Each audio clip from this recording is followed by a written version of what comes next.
નમસ્કાર વિદ્યાર્થી મિત્રો, પારૂ ક્લાસીસમાં આપ સૌનું સ્વાગત છે। આજે આપણે ધોરણ 6ની જે પ્રોજેક્ટ પ્રવૃત્તિ બુક આવી છે એનું સંપૂર્ણ સોલ્યુશન જોઈશું। તો ચાલો જોઈએ। અહીં આપણે આપણા પ્રોજેક્ટ પ્રવૃત્તિ નંબર 7થી શરૂઆત કરીશું, જેનું નામ છે વર્તમાનપત્ર। વર્તમાનપત્ર એટલે કે ન્યૂઝપેપરનું વાંચન કરો, સમાચાર શાળા કક્ષાએ પ્રસ્તુત કરો, વર્તમાનપત્રમાં ધ્યાને આવેલ વિશેષ ઘટનાઓનું સંકલન કરો અને સમયાંતરે વર્ગખંડમાં પ્રસ્તુત કરો। પોતાના ગામના અને શાળાના સમાચાર તૈયાર કરો અને વર્ગખંડમાં વાંચન કરો। પ્રાર્થના સભા કે વર્ગખંડમાં વાંચન કરવાના છો તેવા સમાચારની તારીખ વાર નોંધ કરો। તો આપણા પ્રોજેક્ટમાં આપણે કેટલાક સમાચાર આ રીતે નોંધવાના છે, બરાબર।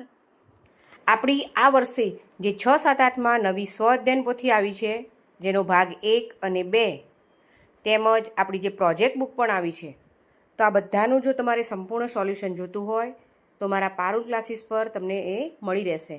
તો નીચે મેં એની ડિસ્ક્રિપ્શનમાં લિંક આપેલી છે, તો ઝડપથી પારૂલ ક્લાસીસ પર ક્લિક કરો અને સ્વઅધ્યયન પોથી તેમજ આપણી પ્રોજેક્ટ બુકના દરેક પ્રોજેક્ટનું સંપૂર્ણ સોલ્યુશન જુઓ, સમજો અને તમારી પ્રોજેક્ટ બુકમાં નોંધો। તો બરાબર, તમારે જો સંપૂર્ણ સોલ્યુશન જોતું હોય તો ઝડપથી ફટાફટ જઈને પારૂલ ક્લાસીસની લિંક જે ડિસ્ક્રિપ્શનમાં છે તેના પર જઈને ક્લિક કરો અને જોઈ લો। જો આપણે અહીં કેટલાક સમાચાર નોંધેલા છે, જેમ કે અમદાવાદમાં નિકોલમાં ભર ચોમાસે 8 સ્થળે ખોદી નખાતા નર્કાકાર સ્થિતિ, સરેરાશ 2 ઇંચ વરસાદમાં પૂર્વ અમદાવાદમાં બેહાલ, જૂન 2024માં જીએસટી કલેક્શન 8% વધીને ₹1.74 લાખ કરોડ, સુરતમાં 36 કલાકમાં 11ના આપઘાત, શરત ભંગ મામલે ટીઆરપી ગેસ ઝોનના જમીન માલિકને 26.21 લાખનો દંડ, આઈસીસી ચેમ્પિયન ટ્રોફી રમવા માટે ટીમ ઇન્ડિયા પાકિસ્તાન નહીં જાય, મોદી સરકારના ગુજરાતના 5 કેબિનેટ મંત્રી અમિત શાહ, નડ્ડા, માંડવિયા, પાટીલ અને એસ જયશંકરે કેબિનેટ તેમજ નીમુબેન રાજ્યકક્ષાના મંત્રી તરીકે શપથ લીધા। ગુજરાતના રાજ્યપાલ આચાર્ય દેવવ્રતનો કાર્યકાળ 22 જુલાઈએ પૂર્ણ થશે। એટલાન્ટિયામાં યોજાઈ અનંત રાધિકાની હલ્દી મહેંદી સેરેમની।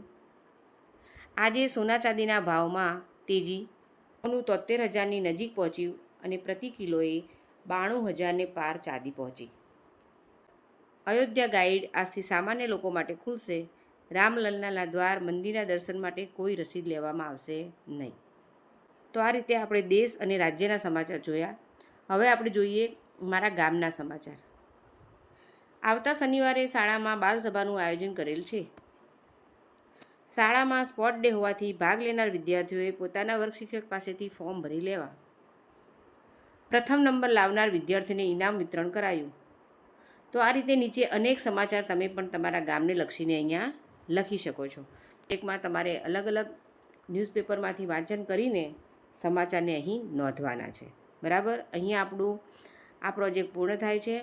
નેક્સ્ટ પ્રોજેક્ટ સાથે આપણે નેક્સ્ટ વિડીયોમાં મળીશું। નમસ્કાર।